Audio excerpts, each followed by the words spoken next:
Giant Voice, the official podcast of the United States Navy's largest overseas installation, Commander Fleet Activities, Yokosuka. All the information you need to succeed as a forward deployed sailor in Japan. Each week, we tackle one topic and speak to experts who can answer some of your most frequently asked questions. This is the Giant Voice Podcast.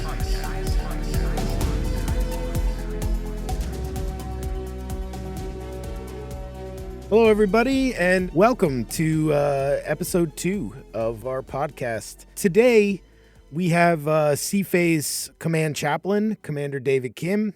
He's with us to talk about suicide prevention, specifically Safe Talk, which is a training program that is available to sailors here at CFAY and sailors everywhere. Just a quick note, this episode covers topics of suicide and mental health awareness, so listener discretion is advised. If you or someone you know is experiencing suicidal thoughts or other mental health issues, you can visit www.veteranscrisisline.net. Or if you're on Yokosuka base, you can dial the duty chaplain at 080-5016-6836 or the suicide prevention line at 1-800-273-8255. Thanks for listening. We're really glad to have you here, sir. All right. Let's start with, I think as service members in the Navy, I think anyone who's been in the Navy long enough has been personally affected by suicide. The military, the Navy, whatever the case might be, are they more common than in the civilian world, or is that a matter of perception of us on the inside? That's a good question, and I think there are people who would answer that differently. Okay. Because numbers, you can slice and dice them however you'd like, right? But is it a problem? Absolutely. I think you'll hear a lot of people say that one suicide is one too many. Right. But when we look at, I think the number of suicides, if for 2021, I think it's like 57, 58 suicides in the Navy. And then the way they usually do suicide statistics is per 100,000. So if you were to take that down and compare it, I think it comes out to like 17 point something per 100,000. Right. And you compare it to like the U.S., for instance, and then you start taking into account our demographic, mainly male, mostly male, younger for the most part, but at least within like the teenage to 60-year-old, right?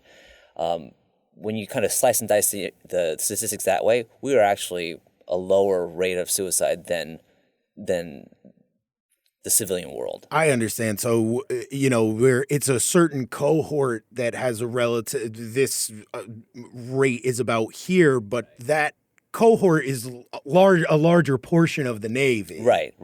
And so, again, nevertheless, I think just anecdotally, because we serve in this environment with those people, I think your sailors are going to be more likely to run into those people who are having suicidal thoughts for all sorts of reasons. And again, the statistics for completed suicides, we're not even getting into just people who actually go through those periods of time where they have those kinds of thoughts, go through kind of dark periods. And that could be, again, a result of the demographic, people who are younger, who are going through a lot of transition. Just in general, think about, when you were back at that age, even before the Navy, going through college, trying to find questions of identity, those things all affect how we kind of cope with change and with stress. That might affect it, along with the fact that we're in the Navy, we were asking you to go away from home, from a lot of other sources of support that you're used to having, isolation, and especially out here, FDNF, homesickness, big issues that can... Culture shock, right? Just feeling alone. Those are some things that could lead someone during times of real difficulty to start thinking about suicide.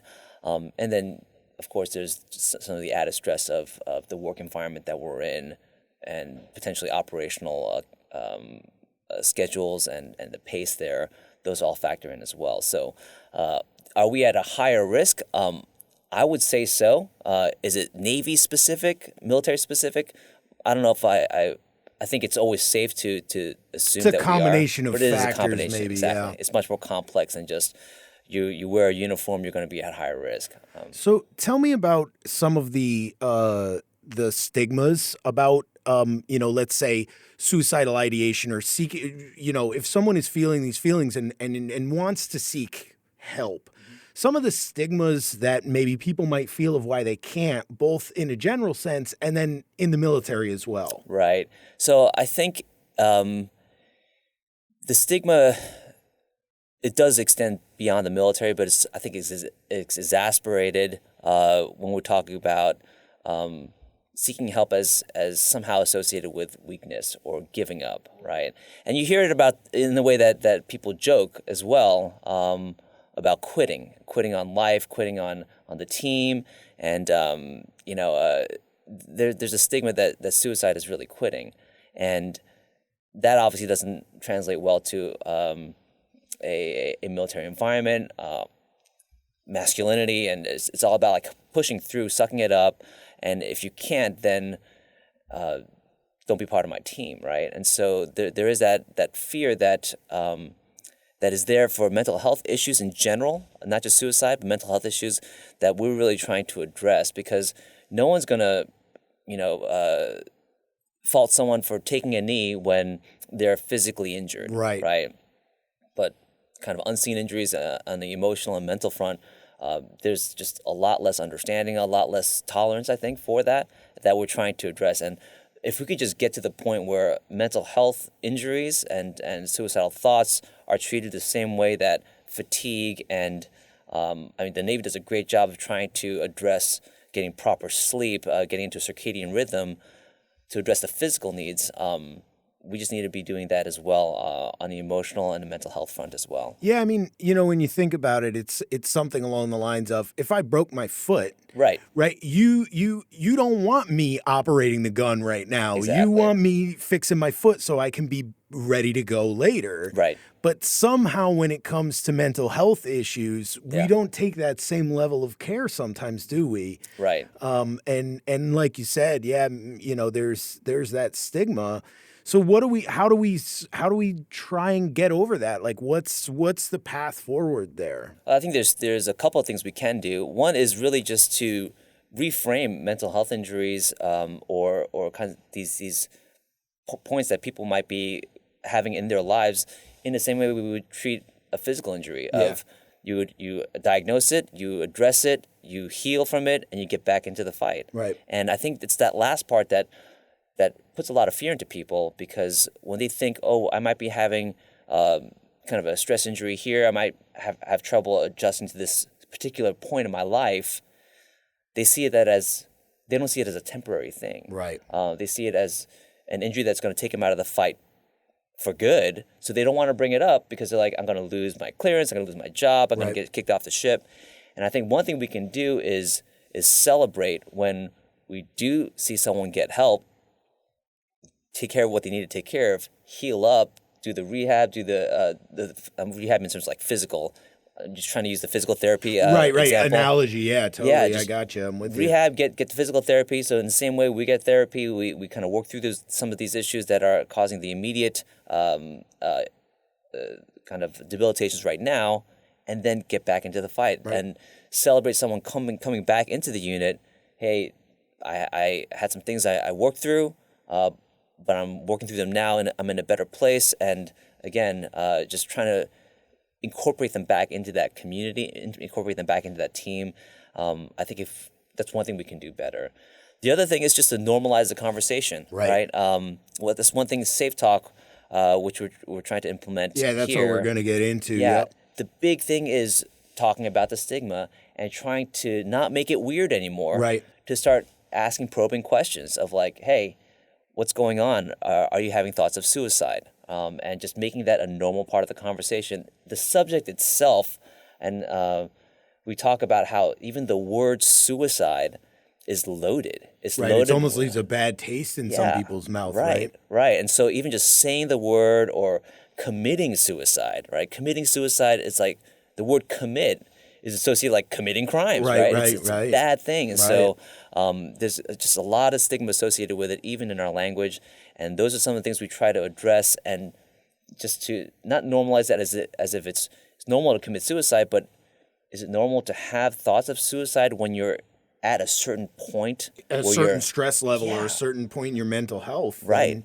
Sure. Then hopefully we won't be as scared of it, and won't be as scared to address it, and then ideally to connect someone with the help they need in order to be able to address it and take them out of that dark place. Yeah, I think, I'm a millennial, but, people get down between the generations and stuff.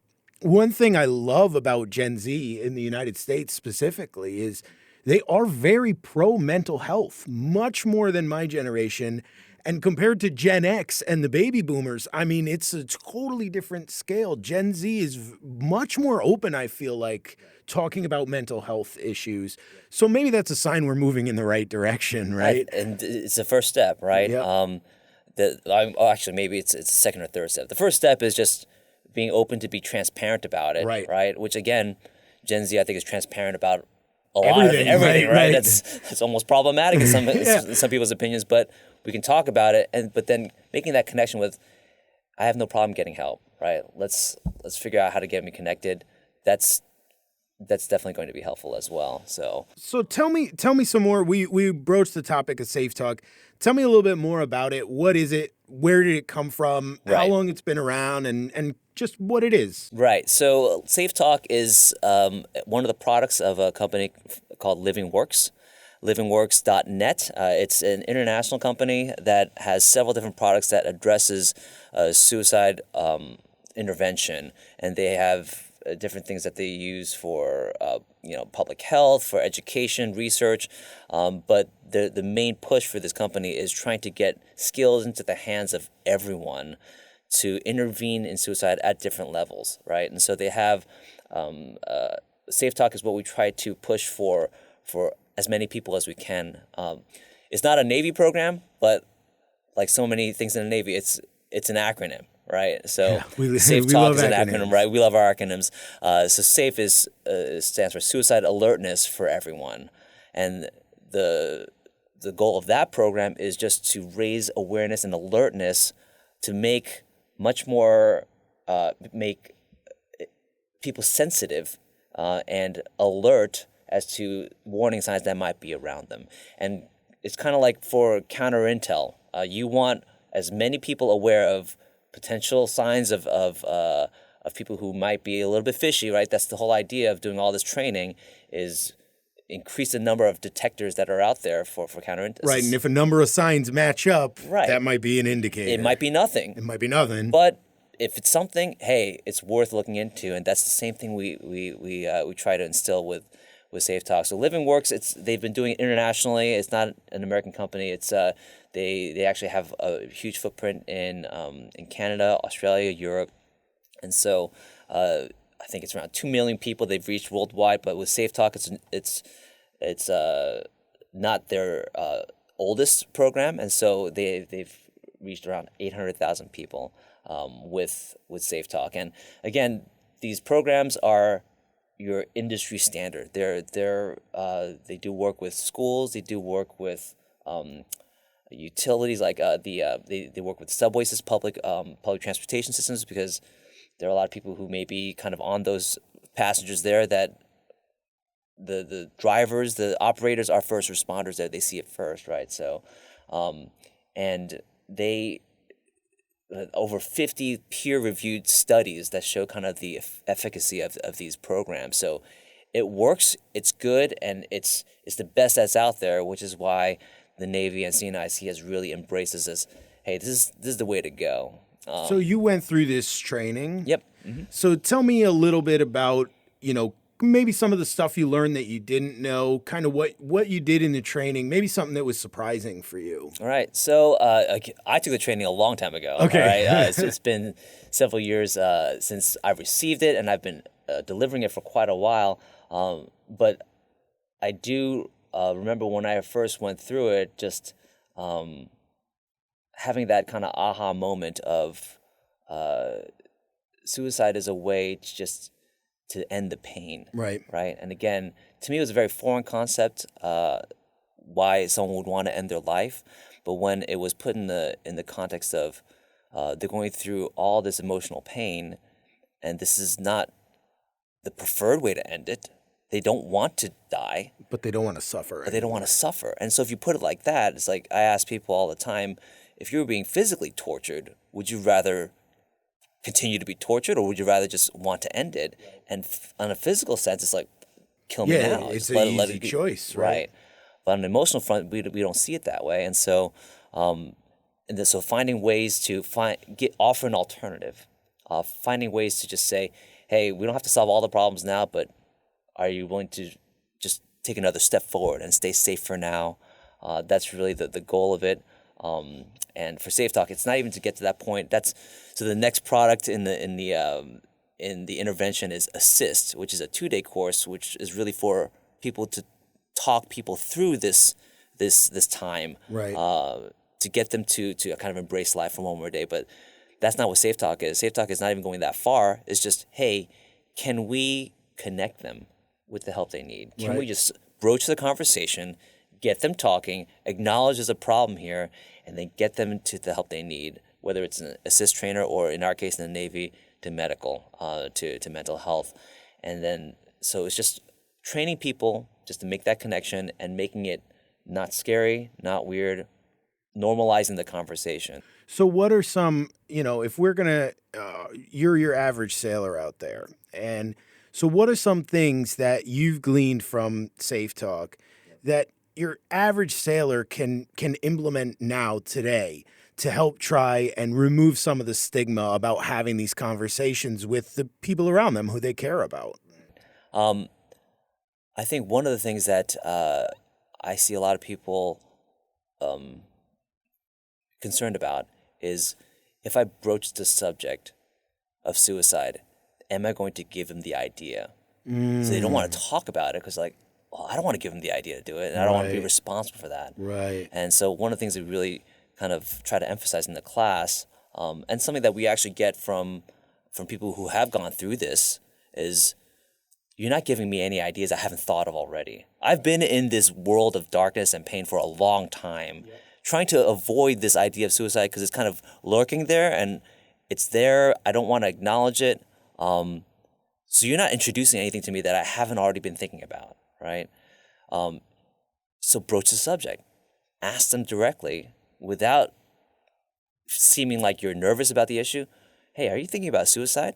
And if they're not, the response is going to be, no, Yeah. it's not that bad. And I've gotten that a lot of times as a chaplain. It's, hey, are we talking about suicide? It's like, chaps, chill out. Like, I'm not that bad. I'm not there yet, right? And that's the worst that can happen, is like, someone laughs it off or shakes it off. But a lot of times it's been, actually, I haven't been seriously thinking about it. I'm like, well, still, you've thought about it. Thanks for sharing that with me. And that means that this is serious. That means that this is something that we should really, really talk through and get you someone to connect with, to talk through it with. So just broaching this subject, being bold enough to do that, not only enables you to be able to start a conversation, but it respects the other person's pain, to be like, actually, this is someone that is not nervous about talking. I'm not going to freak him out by opening up to them. This is a safe place. Exactly. So, it's something I think about a lot. And I think this came with, my own struggles and therapy of my own. And, but, sometimes people just want to be listened to more than anything else. They don't necessarily want a solution. They just want to be listened to and heard. And, the human experience is relative, right? Just because something didn't affect me a certain way doesn't mean it's not going to affect another person in a certain way. And what you get, I think it's a little bit of a military attitude. It's also a male attitude in the United States, unfortunately, is, oh, well, you think you have it bad. Let me tell you about how bad XYZ is. And I mean, I feel like that's the wrong thing to say in any given situation, let alone someone who is possibly having suicidal thoughts. What do you think about that? Absolutely. I think, well, to finish off the acronym for Safe Talk, the TALK stands for Tells, Ask, Listen, and Keep Safe. And it's that listen that's probably the hardest thing to do is for people to listen. Because again, whether it's because we're male, whether it's because we're Navy and we're solution oriented. We're all about the solution. We want to solve the problems. Like, I know what's wrong with you, and I know how to fix it, right? Whereas just listening and just being present and giving them a space just to let go and just unload what's on their minds. That's half the problem, right? And having a non-judgmental attitude about it, you can have your own opinions. This isn't the place for it, right?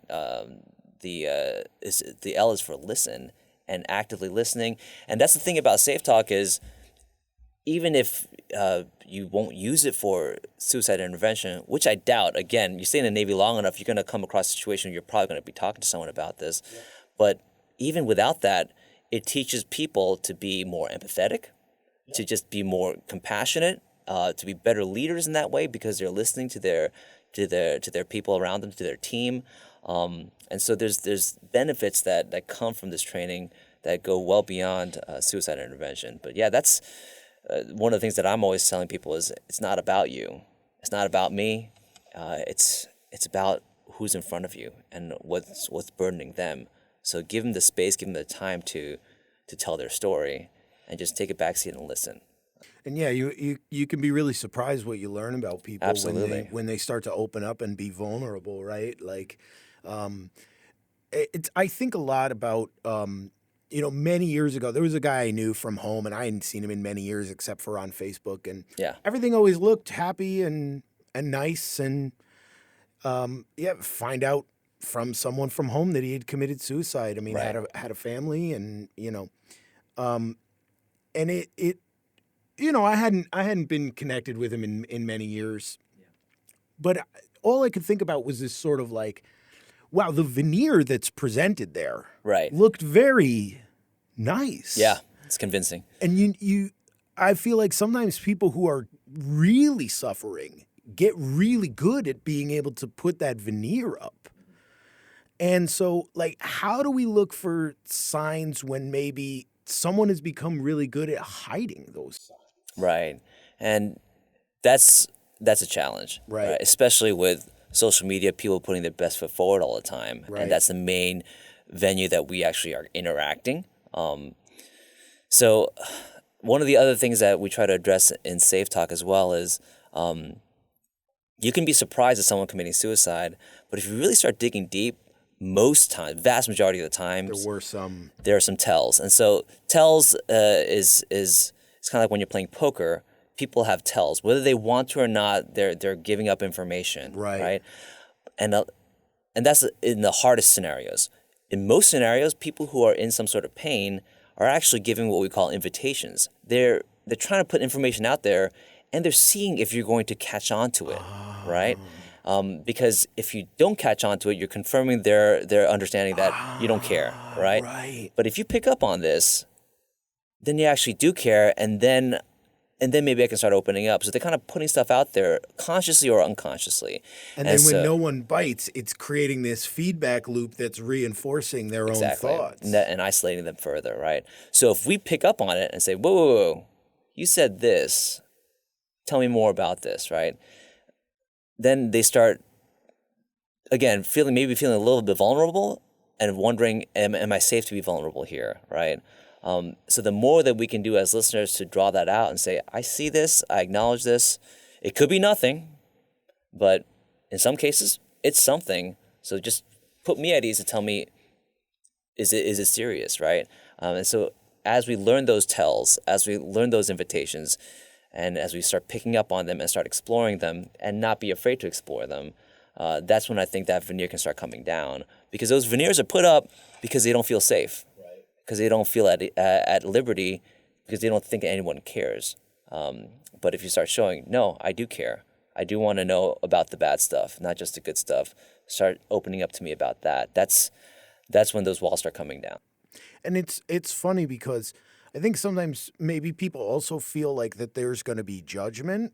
Right. And I mean, I've always found when you do open up to someone, very rarely in my 40 years on earth has anyone ever been like really judgmental. People are usually interested and curious to learn about maybe your backstory or some of your own trauma, or I mean, I feel like we make connections through that sometimes. Yeah. And so obviously, suicide is an extreme case and not exactly what I'm talking about, but I think we shouldn't be so afraid to share what's deep in us, right? Right.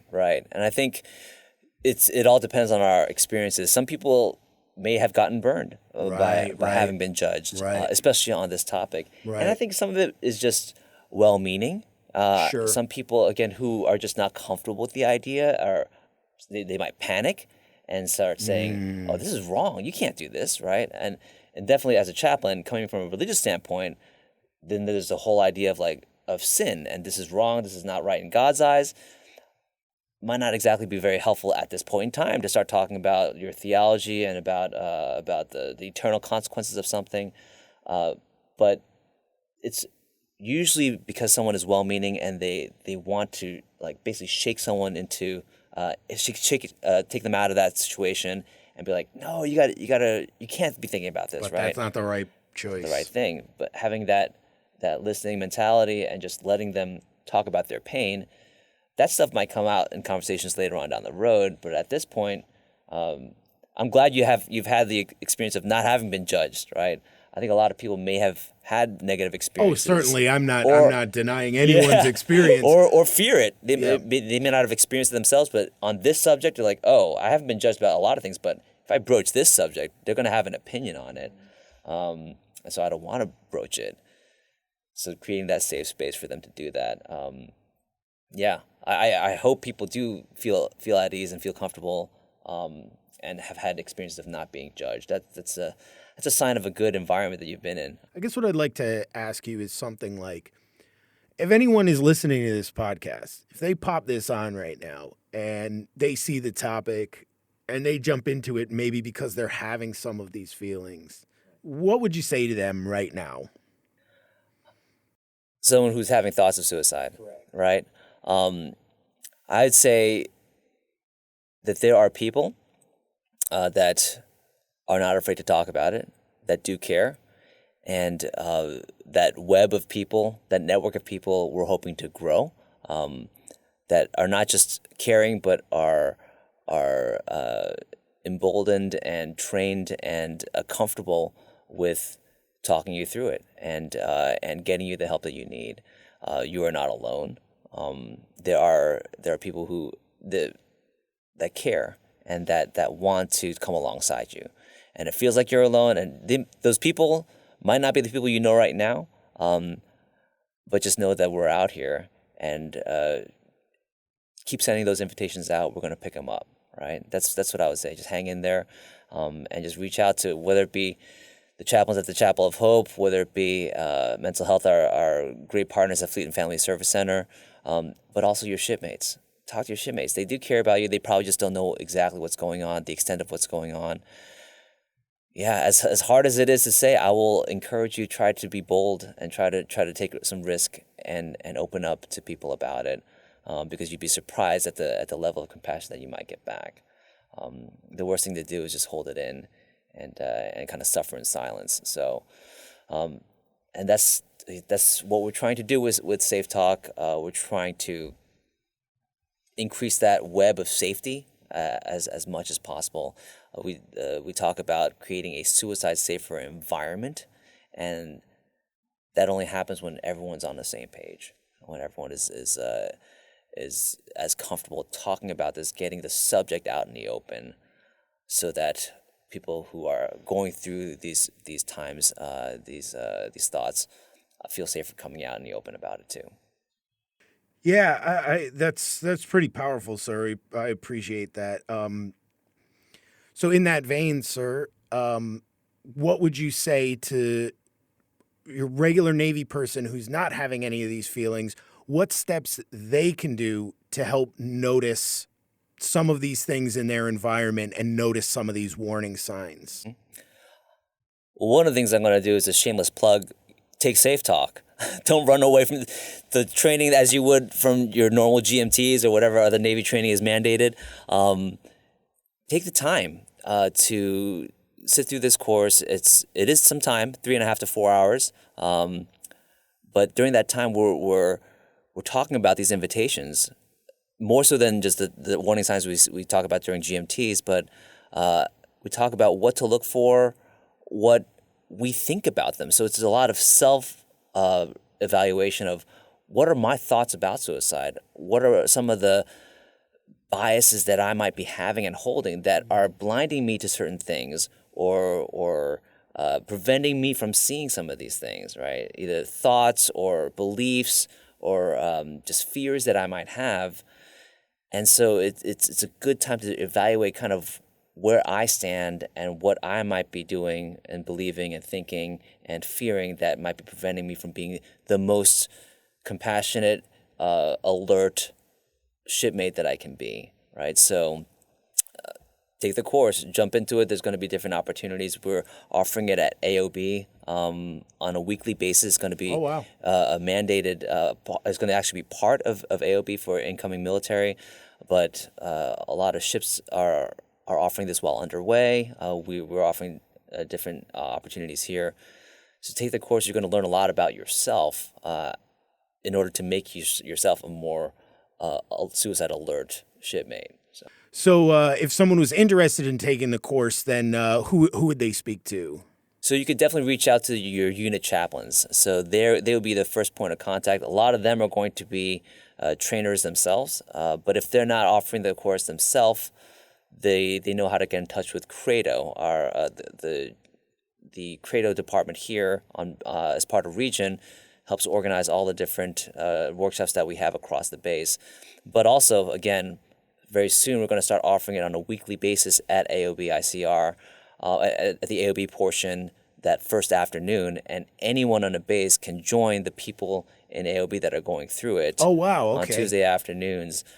So we'll have a regular kind of offering of the course. For Weekly people. or bi-weekly. Right. Wow, right. fantastic. And so we'll do a good job of kind of advertising those opportunities for people. And the other thing I want to mention, I use the term more suicide alert shipmate. One of the things that is something that I realized afterwards is this is not a Navy issue.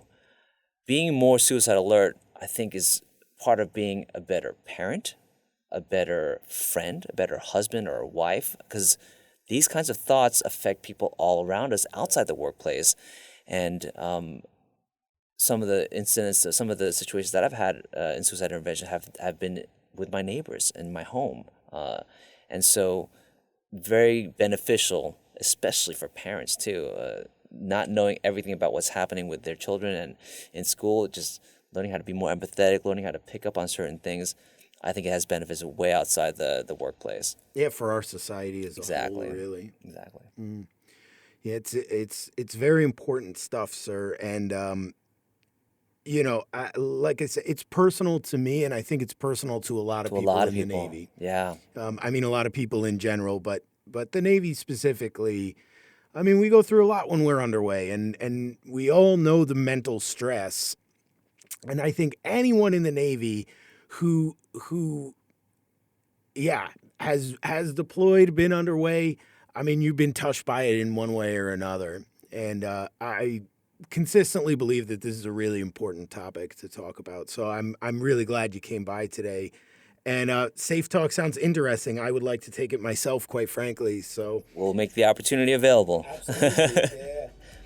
So thanks, everybody, for joining us for episode 2 of the Giant Voice podcast. We hope you have enjoyed things so far. In regards to this episode, if you're interested in taking the Safe Talk course, you can reach out to your unit chaplain or the chapel at 243-2010 or Credo Japan at 243-8865. The Giant Voice Podcast is a production of Commander Fleet Activities Yokosuka Public Affairs Office. The views expressed in this podcast do not necessarily reflect the policy of the Department of the Navy or Department of Defense. Thanks for listening.